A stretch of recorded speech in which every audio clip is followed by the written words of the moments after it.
Meet Filletics, my Fill-only locked Ultimate Iron Man. After recently feeling that there wasn't really much in the way of a really good ranked series for people to watch on YouTube, I decided to hit the editing room and up the ante, to forge my own journey. No picking roles, all leading up to one of the biggest challenges I may ever face. Diamond promos. So memes aside, it's weird. I want to say welcome back, but I mean I've done quite a few videos this season of Fill to Diamond, but I want this to be the very first official entry into the series, so it should kind of just be welcome. Originally, I was incredibly excited to do this series because I heard about positional ranks. However, Europe wasn't actually allowed to even try positional ranks, and instead they were handed to Korea and North America. So I was left to just hear about all the terrible things that happen with the potential abuse of the ladder system, whilst also being stuck in the very same old system in EU West. I did decide to first of all hop across the pond to NA to at least try some Fill games with my positional ranking just to see what the potential of the games were like. This was on an account that was only ever placed 2 times, once 2 seasons ago and then once in Season 5. So as far as MMR goes, it was basically a blank slate. Here's a quick rundown of how those games went. One thing to keep in mind, I suppose. Yeah, Vayne, just keep backing. You just got hit. Just continue backing in the same position. What are you doing? Just back, dude! What the fuck am I... Oh, she's gonna stop. Yeah! Fucking epic job, dude. What the fuck is she doing? What is anybody doing in this game? Oh my lord! Oh my fucking... How? Dude, I'm fucking ulting for days, dude. I actually cannot stop myself from ulting here. Intense. Yeah, I'm still trying to back. Wait, hold on. Exactly, he may actually end. Nobody's stopping him. I fucking clicked. I'm an idiot. I lost this the game. I lost this the game. Oh no, I'm bronze, boys! Acting on behalf of the deprived majority, living in hypocrisy with the British government is just an extended monarchy. Honestly, it's like there's no way out, but there's gotta be. Just gotta find who's got a key. Same cunts who shot Kennedy. There's only one remedy. There's your enemy. Click, clap, blam. Tennis is your enemies and man. Yeah, Dr. Kelly knew it, Lennon knew it, Reagan knew it, Nini knew it, Lennon did the work, Trey knew it. Next one, what the move to? We're like, fuck it, let's get pissed. None of your park bench graveyard guest list. I've done developed a system size of a fist that helps to prove that I exist. From Guy Billy, any Billy, and back to Bash Jack, man, strict tax on rats to cash back. Silly Billy, really though you are my grandson. Best blacks, then packs and pretend you're handsome. Click, clap, clap. Yes! Bronze 1-0P and Fill on fucking this. One really strange thing that you might have noticed is the fact that during these silly clips, I actually got autofilled to mid multiple times, like 66% of the time. Even last season when I was filling, I think I maybe got filled to mid less than like 5 times out of 100 games. But twice in a row, that is incredibly bizarre. So despite that going pretty hilariously badly and pushing those games aside, I need to set some ground rules for this account. Every good series and every good account needs a set of ground rules. I don't know how it's ever going to have any kind of integrity if it doesn't. So here's where hopefully you guys can come in, because aside from a couple of ground base rules that I'm going to actually put in off the bat, I don't really know what other restrictions I could potentially put on this account that would make it both a challenge and also entertaining to watch. So here goes, right? Rule number 1 is obvious. I'm only allowed to select the Fill option when queuing in a ranked solo queue game. Rule number 2 is already a bit of a stranger one. I want to say that duo queuing is allowed. I do enjoy playing the game with friends on my accounts, and I don't really necessarily want to gate that enjoyment away from myself because I still love League of Legends and I play it off stream and off video all the time. However, I will impose one restriction on this rule. Now, if I duo queue with anyone, regardless of what they want to play, they are not allowed to intentionally queue as lower priority roles in order to manipulate the autofill system into giving me a more desirable role. So, for instance, my duo queue partner cannot queue for support and top to try and give me a better chance at getting mid or jungle or AD carry. If they're an actual support main, then I'm not really sure what to do in that case, but for the time being, I'm pretty happy with that rule because I don't tend to play with a whole lot of support mains.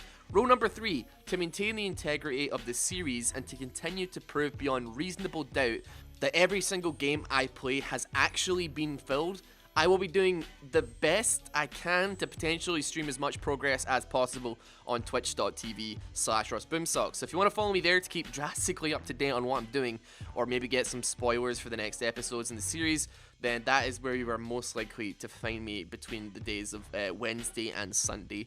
Hopefully. I don't really think it's the end of the world if I don't stream every single game, because I do like to play a lot off stream, and I think I personally perform better off stream, but I'm still going to try and adhere to it as much as I can with streaming. I have 4 separate ranked accounts that I actively play on, so there is really zero temptation for me to ruin this account by playing anything other than Phil on it. And if you take a look at my op.gg, you can very clearly see don't really adhere to any particular role on it anyway. So, I mean, you can track me if you want, but that's how it's going to be. So hopefully that is enough to convince you all. But beyond that, I am really open to ideas for this series. So if you have any suggestions for restrictions we can impose on this series that would actually make a lot of sense without making it impossible, that maybe I'm not seeing. For instance, if I'm filled into the same role twice in a row, maybe I'm not allowed to play the same champion twice.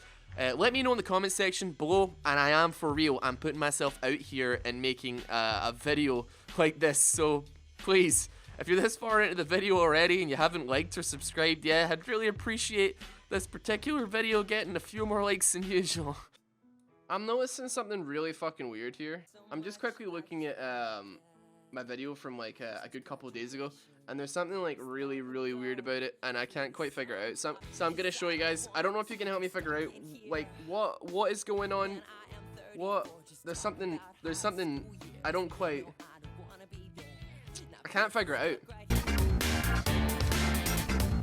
So with the rules out of the way and ranked now utterly reset by NA, meaning that positional ranking is no longer really an issue, I'm ready to head out into the Wild West of League of Legends, but there are a few things that I still have to get sorted first. Now, this account was at one point around Plat 2 MMR from filling before tilting down into the hell that is Plat 5. So managing to land in Gold 3 after placements was actually pretty important to me. The sooner I can get myself climbed up into the hell that is Platinum Elo, my least favorite place on earth despite having almost 3 accounts in it, the better, I guess.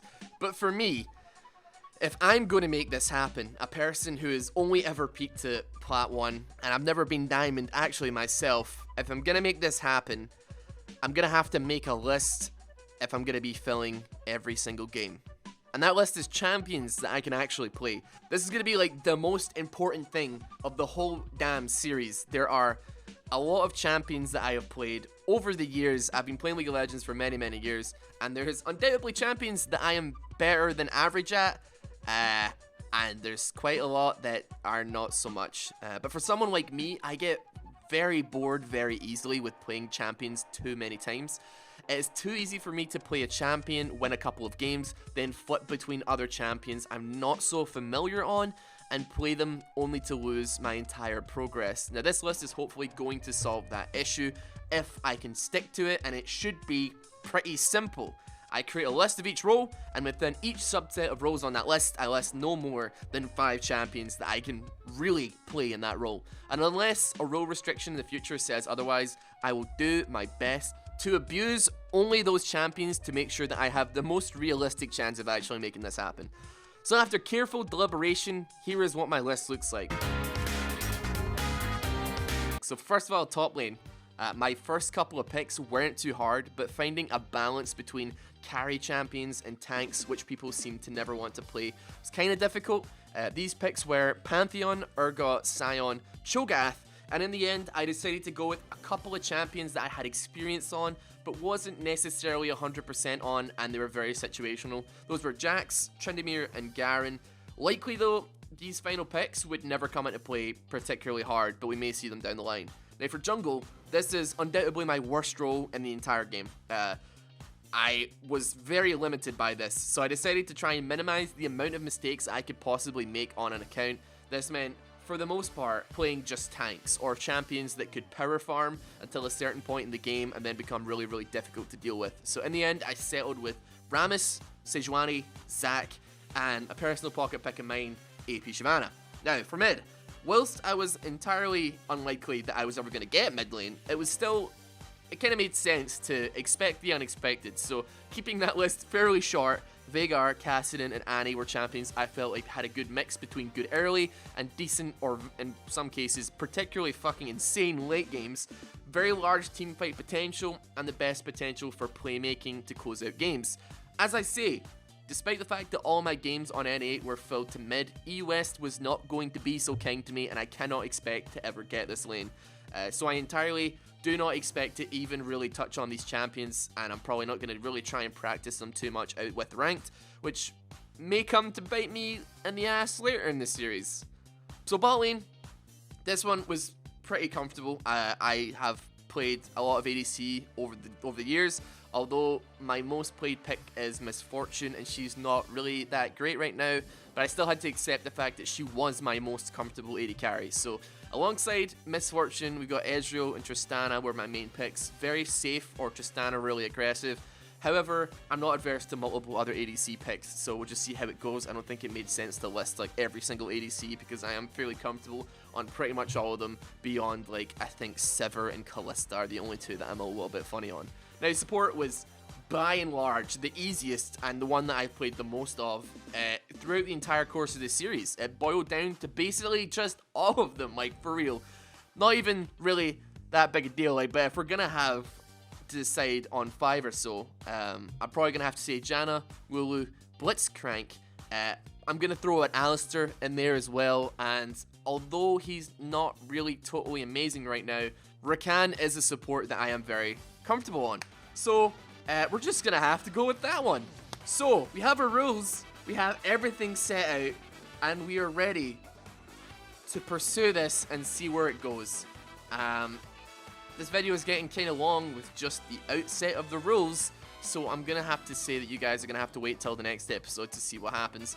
But for the time being, I hope this is a bit of a teaser for you of what's to come, hopefully. I am really looking to actually have a narrative-driven series that has a bit of a storyline and hopefully some progression, and it just isn't 100% fucking gameplay. There's not really a whole lot of ranked series or anything like that out there that have a narrative and stuff, and I'm obviously taking quite a lot of inspiration from RuneScape series, because I'm really into old school RuneScape right now, and I watch a lot of series, and I love this narrative that goes along with watching hardcore Iron Man, Ultimate Iron Man, or just general progression videos.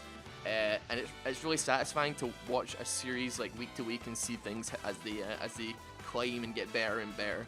So hopefully that's something that I can achieve with this. Until next time though, if this gets a lot of, like, you know, backing from you guys and you really love it, I will try and push out as hard as possible, but who knows if it's going to be the next video or not. Until then though, thank you guys so much for watching, and if you have any suggestions for rules, drop them in the comment section below, and I'll see you guys then.